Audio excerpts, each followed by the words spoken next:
Hey everybody, welcome back to the Shovel Knight playthrough. In this part, we're done with Tinker Knight stage, so I'm going to head to Propeller Knight stage next after we do Map boss. after we do the last of the map bosses, actually. So, for the longest time, I actually did not know this about Phantom Striker, but if you can beat him without taking a certain amount of damage, I don't know what the threshold is, but if you beat him while taking low damage, he gives you like a bunch of money, like I think like 2,000 extra gold. And if you take a lot of damage, then you get like just 1 gold pieces. Here's the thing, I have never been able to get the gold bonus for beating him as Shovel Knight, but every time I play Plague Knight's mode, I've gotten the gold bonus. Every single time I've played as Plague Knight. And the Plague Knight I tend to find makes bosses easier, but platforming challenges harder, is how I generally find that playthrough tends to work. Because Plague Knight has bombs and has a kind of a weird double jump and a lot of different like alchemy things. So the platforming is strange, but you have a lot of tools to work with, so it makes boss fights go pretty quickly. And unlike Spectre Knight's mode, most of the bosses are pretty similar to the Shovel Knight versions. Like here, if you had beaten him while taking not a lot of damage, again, I don't really remember what the threshold is, but all of those little gray gems are turned into pink diamonds. So you get a lot more money for doing it. You do get the gold bonus for beating any given boss, but that's really only a couple thousand. Yeah. It's not a major improvement, so... Swanky. So you're just buying the armor for completion's sake? Yeah, because you need to buy all of the upgrades in order to get 100% anyway. And, like, I've got literally nothing else to spend my money on. So, yeah. Gold armor. Leave it on. What's the gold armor do? Nothing. Nothing. You flip. It gives you fancy flips. It gives you fancy flips and a little sparkly trail. That's it. Okay. And King's Knight will compliment you if you're wearing it when you fight him. Yeah. So it actually says that in the description. It says like flashy, extravagant, useless. So yeah. Yeah. So I do leave it on for the rest of the game because it's just hilarious. Like you do little flips and shit. Oh boy, Propeller Knight stage. Hardest Probably stage the hardest stage in the game. Yeah. It's weird though too because this is the first piece of music. Like when they were doing the Kickstarter, Jake Kaufman actually did a live stream session of him composing the main melody for this track. So everybody was thinking like, oh, this is going to be an early stage in the game, and it's like, nope, this is like the last stage in the game. So, yeah, that was weird. I love Propeller Knight. Propeller Knight's probably my single favorite boss in the game, so I was really upset that Propeller Knight didn't end up getting a playable mode. I voted for him, personally. If that was Contra, you'd be I'm still salty about not getting playable Shield Knight. Playable Shield Knight would have been good, but it was put up to a vote. Maybe Shovel Knight 2. Maybe Shovel Knight 2, that would have been good. Okay, so the winners were obviously Plague Knight, Spectre Knight, and King Knight. I believe the Enchantress and Black Knight were up there. Propeller Knight was, I believe like the dead last ones were like Tinker Knight, Treasure Knight, and Polar Knight, if I remember correctly. They did have the poll up somewhere on the internet, so it's out there for you to find if these fishes keep giving you the gold decor. Yeah, it's the most common one to find. They're all set, so every time you try to dig up that fish, or fish up that fish, I should say, you will always get the gold ichor there, and you'll get the red. The red one's the rarest. Like it's only ever in like the last stages that you'll find a red one. So if you're makes sense. So if you're playing the game on your own, it might make more sense for you to just go back to That's what I usually do. It's like it's not that much of a trip. Yeah. I think another thing that's not quite 8-bit about this game is the parallax scrolling. Yeah, there's parallax scrolling in this game. Everywhere. It's everywhere. And I've been seeing it like every level, and I'm like, wow. Yeah. Again, it's mainly aesthetic, not necessarily. Yeah. If you're playing it on the 3DS version, it all that's in different 3D, planes too. And the 3D actually looks better than I thought it would for like a 2D 8-bit style game. Like I thought it would kind of be a little half-assed, but it actually looks pretty nice, all things considered. Well, it's easy enough to get right. Yeah, so yeah, it's just like many 3DS developers aren't even trying anymore. So well, because they realized that most people don't use it.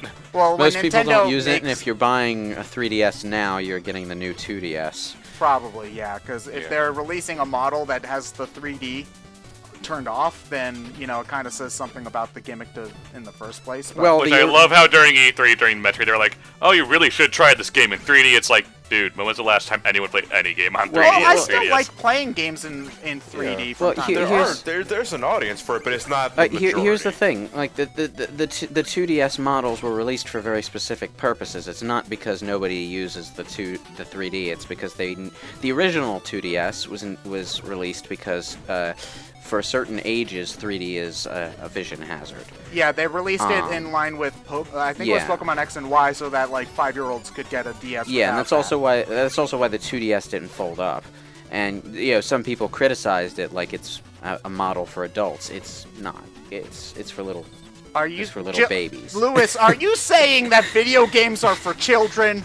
I'm going to tell you right now, they are a very serious hobby for serious adults. The new 2DS, on the other hand, is I think a Yeah, version and they- of the new 3DS that's just cheaper. Yes, yeah. and they just announced that the base model, as in the smaller model for the new 3DS, is actually being discontinued. And you can only get the XLs now.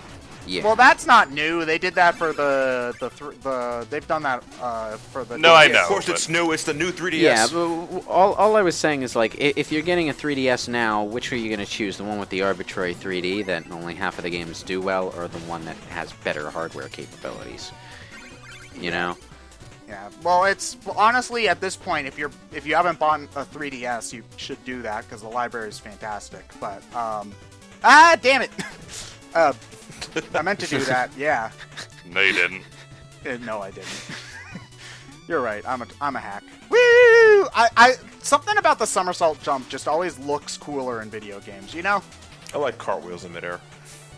Like, I don't know why it is. Like, whenever I'm playing Metroid and I jump and I don't do the somersault jump, I'm really, really disappointed in myself because it doesn't look. Or the or Mario's a spinny jump when you get the star in Mario 3. It just looks cooler, you know? That's Okay. probably why Sonic spins every jump. Okay, there we go. The propeller dagger is. Well, he's the epitome of cool. No, he's not. Yeah, no, he's not. But you're right. Anyway, the propeller dagger is broken as shit. Like, if you've got enough magic, you can just basically skip entire levels using this thing. But what kind of fun is that, right? Like, I mean, what game would be better because it lets you skip the entire thing? Sonic 06? You see, you should have skipped more. Ted. Ah, damn it. I So die it's- an embarrassingly large amount in this room, for the record. So it basically just lets you do a midair stinger. Yeah, if you can bounce on you will. There is a slight delay. Damn it, no! That would have been amazing. So there is a slight delay after you use it, so you can't fly infinitely with it. You can in amiibo mode though, so you know that's fun. But yeah, so it does let you do like a little short midair dash. It makes certain platforming sections a hell of a lot easier. It does do damage too, but you'll usually bounce off of enemies that you don't kill with it, so I don't tend to use it for that function. It very does much. seem like that because this is one of the last levels you can play. Like none of the other levels in the game are designed specifically with the propeller dagger in mind, though. None of the levels are designed with the relics in mind because they're all technically optional. Yeah, like there is Yeah, a but game like plus.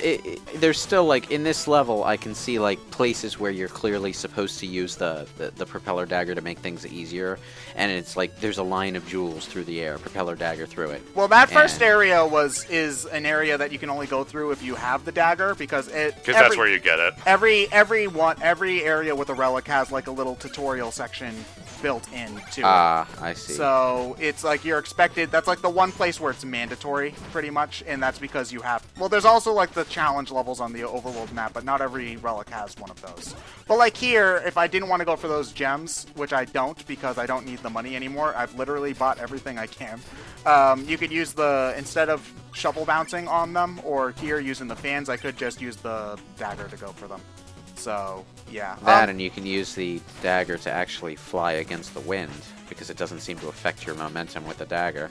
I think no, it doesn't. It- Yeah, no. No, it doesn't. does. It does a little Slightly. bit. Slightly. Yeah, not as much as it. I think it definitely affects your momentum if you're going with the wind, though. Because I think I definitely went Yeah, it faster. works two ways. So, there is a new game plus feature in this game, though. So if you go back to earlier levels with the propeller dagger, certain sections become very, very easy when you have it. So, Yeah. watching I new can game plus imagine. speed runs is really fun for Shovel Knight because you have so much at your disposal, and you can do things like skip the beetles in Mole Knight stage and just like jump over these giant gaps. and Why all would sorts you of ever skip the Beatles, though? The Beatles are classics. Oh, right. What? I meant to do that. Yes. No, you didn't. I meant to do that. Yeah, he was going back for the coins. Yeah, yeah. There we go. After you don't have no use for money. I guess that's one thing that would have made this game a little bit, like, that's really one of my only major issues with this game is that the money is useless by the time you get to Act 3, or the last third of the game. So, like, maybe if you could have bought certain things, like little temporary potions or something like that, like maybe you have to pay for your... Yeah, like a pay for attack up yeah, potion or something. Yeah, like that would have given you at least something to buy with your money after a point, but I can see why they didn't want to go for that, because they talked about doing some of those sorts of things in discussions about Plague Knight, and they eventually went against it because they thought it was too complicated for the kind of game they were going for, which makes sense. Yeah. And you don't want to have like barely enough money to get by, because otherwise people might need to grind, and that's not fun. It is good when developers know when to let a concept go and just stick to their game's focus. Like there are a lot of classic games that, you know, the designers thought of a bunch of stuff, thought of doing a whole bunch of stuff with their concepts, but eventually, you know, cut a lot of it out in favor of sticking to the most fundamental aspect of what their games were supposed to be. For example, did you know the original Doom was supposed to be a very story-heavy game with multiple characters and such, and all that kind of stuff? And Yeah, instead the we Doom got Doom Bible Guy. and things like that.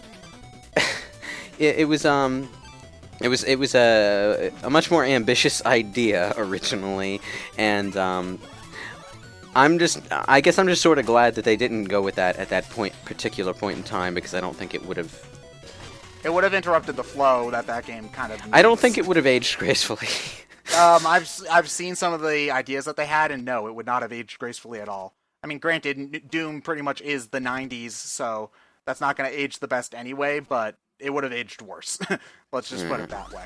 Well, I mean, Doom hasn't aged well in the sense that the scary aspects of the design, the kind of horror tinge that the game has. Oh, I'm sure the game's still like- fun to play. It's Yeah. not remotely scary anymore. Yeah, Doom 2016 never tries to be scary. It just tries to be like Well, over Doom the top in your 2016 face. can be scary, but that's not what I'm talking about. I'm talking about original Doom. Yeah. Because the visual style just does not match what horror is nowadays. Even though it was pretty goddamn scary at the time. I love the rose that just randomly falls from. Propeller Knight's the best. I really wish that Propeller Knight. My work had a- here is done, but you didn't do anything. Zerova. Yeah, best knight personally. I love Propeller Knight.